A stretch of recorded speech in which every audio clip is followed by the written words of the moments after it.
Hi friends, welcome to my channel. ಆಸೆ ಇವತ್ತಿನ ಸಂಚಿಕೆ ಏನಾಗುತ್ತೆ ಅಂತ ನೋಡ್ಕೊಂಡು ಬರೋಣ. ಕ್ರಿಶನ್ನು ಸೂರ್ಯ ಮನೆಗೆ ಕರ್ಕೊಂಡು ಬರ್ತಾನೆ. ಹಾಗೆ ಕೃಷ್ಣ ಶಾಲೆಯಲ್ಲಿ ಲೀವ್ ನೋಟ್ ಬರೀಲಿಕ್ಕೆ ಇರುತ್ತೆ.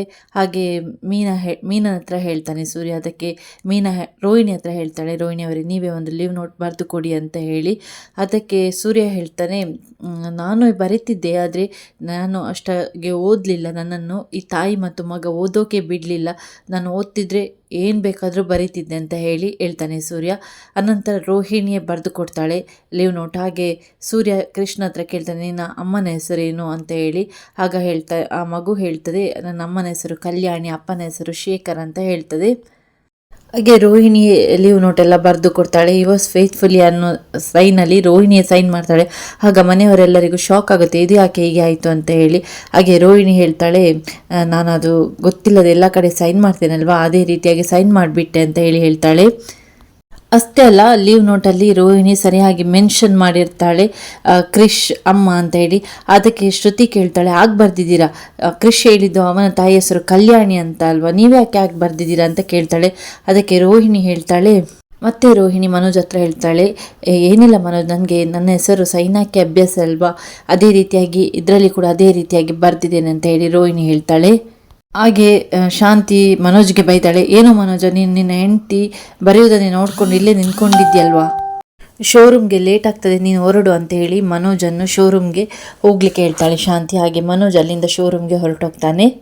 ಹಾಗೆ ಶಾಂತಿ ಕಲಿಸ್ತಿದ್ದ ಡ್ಯಾನ್ಸ್ ಕ್ಲಾಸಲ್ಲಿ ರತಿ ಮತ್ತು ಮದನ್ ಇರ್ತಾರೆ.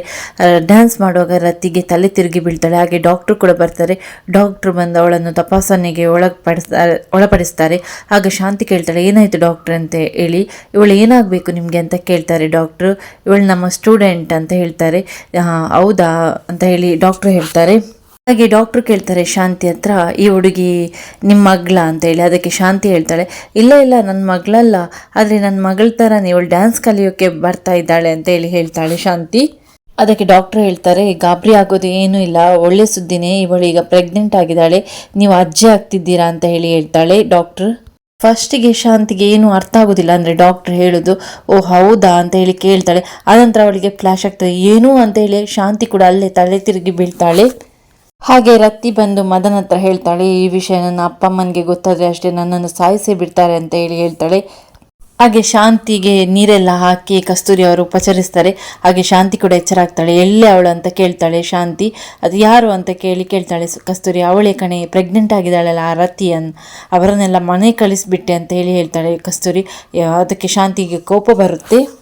ನಂತರ ಕಸ್ತೂರಿ ಹೇಳ್ತಾರೆ ಶಾಂತಿ ಹತ್ರ, ಮೊದಲೇ ಮೀನಾ ಹೇಳಿದ್ಲು ಅವರಿಬ್ಬರ ಬಗ್ಗೆ ಸ್ವಲ್ಪ ಕಣ್ಣಿಡು ಅಂತ ಹೇಳಿ, ನೀನು ಅದನ್ನು ತಲೆಗೆ ಕೆಡಿಸ್ಕೊಳ್ತಾ ಇಲ್ಲ.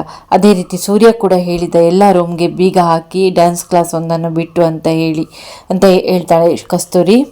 ಅವತ್ತು ಮೀನಾ ಎಚ್ಚರಿಸಿದಾಗ ಶಾಂತಿ ಮೀನನಿಗೆ ಬೈತಾ ಇದ್ಲು. ಇವತ್ತು ಆ ಮಾತು ಅವಳಿಗೆ ನೆನಪಾಗ್ತದೆ ಶಾಂತಿಗೆ, ಮೀನನಿಗೆ ಬೈದದ್ದು. ಹಾಗೆ ಸೂರ್ಯ, ಮೀನಾ, ಕ್ರಿಶ್ ಮೂವರು ಪ್ರಮೀಳಾ ಅವರ ನೋಡೋಕ್ಕೆ ಬರ್ತಾರೆ. ಪ್ರಮೀಳಾ ಅವರ ಆಸ್ಪತ್ರೆಯಲ್ಲಿ ಇರ್ತಾರೆ. ಪ್ರಮೀಳಾ ಅಂದರೆ ರೋಹಿಣಿಯ ತಾಯಿ ಆಗಿರ್ತಾರೆ.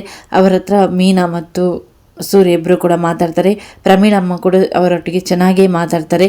ನಿಮ್ಮಿಂದ ನನಗೆ ತುಂಬ ಉಪಕಾರ ಆಯಿತು, ನಾನಿಲ್ಲ ಅಂತ ಹೇಳಿದರೆ ಕ್ರಿಶನ್ನು ಯಾರು ನೋಡ್ಕೊಳ್ತಾ ಇದ್ರು, ಹಾಗೆ ಹೀಗೆ ಅಂತ ಹೇಳಿ ಚೆನ್ನಾಗಿ ಮಾತಾಡ್ತಾರೆ. ಸೂರ್ಯ ಮತ್ತು ಮೀನಾ ಮಾತಾಡ್ತಾ ಇರೋದನ್ನು ರೋಹಿಣಿ ಕದ್ದು ಕೇಳಿಸ್ತಾ ಇರ್ತಾಳೆ. ರೋಹಿಣಿ ಕೂಡ ಅದೇ ಹಾಸ್ಪಿಟಲ್ಗೆ ಬಂದಿರ್ತಾಳೆ. ಹಾಗೆ ರೋಹಿಣಿ ಸೂರ್ಯ ಮತ್ತು ಮೀನಾ ಹೋದ ತಕ್ಷಣ ಒಳಗಡೆ ಬರ್ತಾಳೆ. ಬಂದ ತಕ್ಷಣ ಪ್ರಮೀಳಮ್ಮನವರಿಗೆ ಹಣ ಕೊಡ್ತಾಳೆ. ಆಗ ಪ್ರಮೀಳಾ ಕೇಳ್ತಾರೆ, ಇದ್ಯಾಕಮ್ಮ ಅಂತ ಹೇಳಿ.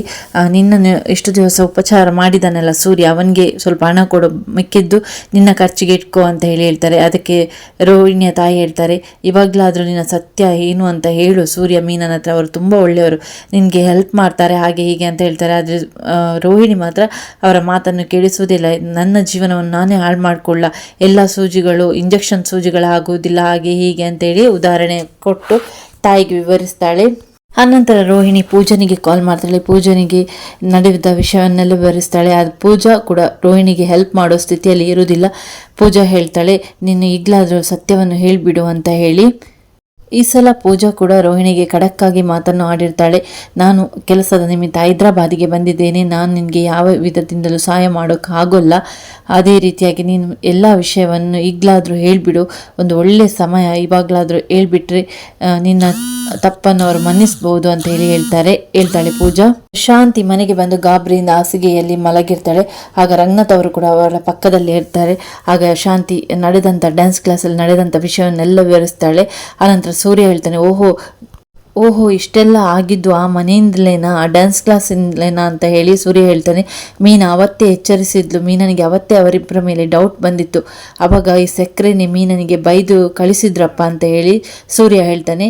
ಇಷ್ಟು ಆಗಿದೆ ಈ ಸಂಚಿಕೆ. ವೀಕ್ಷಕರೇ, ನಿಮ್ಗೆ ಏನಾದರೂ ಈ ವಿಡಿಯೋ ಇಷ್ಟ ಆದರೆ ಲೈಕ್ ಮಾಡಿ, ಹೆಚ್ಚಿನ ಜನರೊಂದಿಗೆ ಈ ವಿಡಿಯೋವನ್ನು ಶೇರ್ ಮಾಡೋದನ್ನು ಮಾತ್ರ ಮರಿಬೇಡಿ.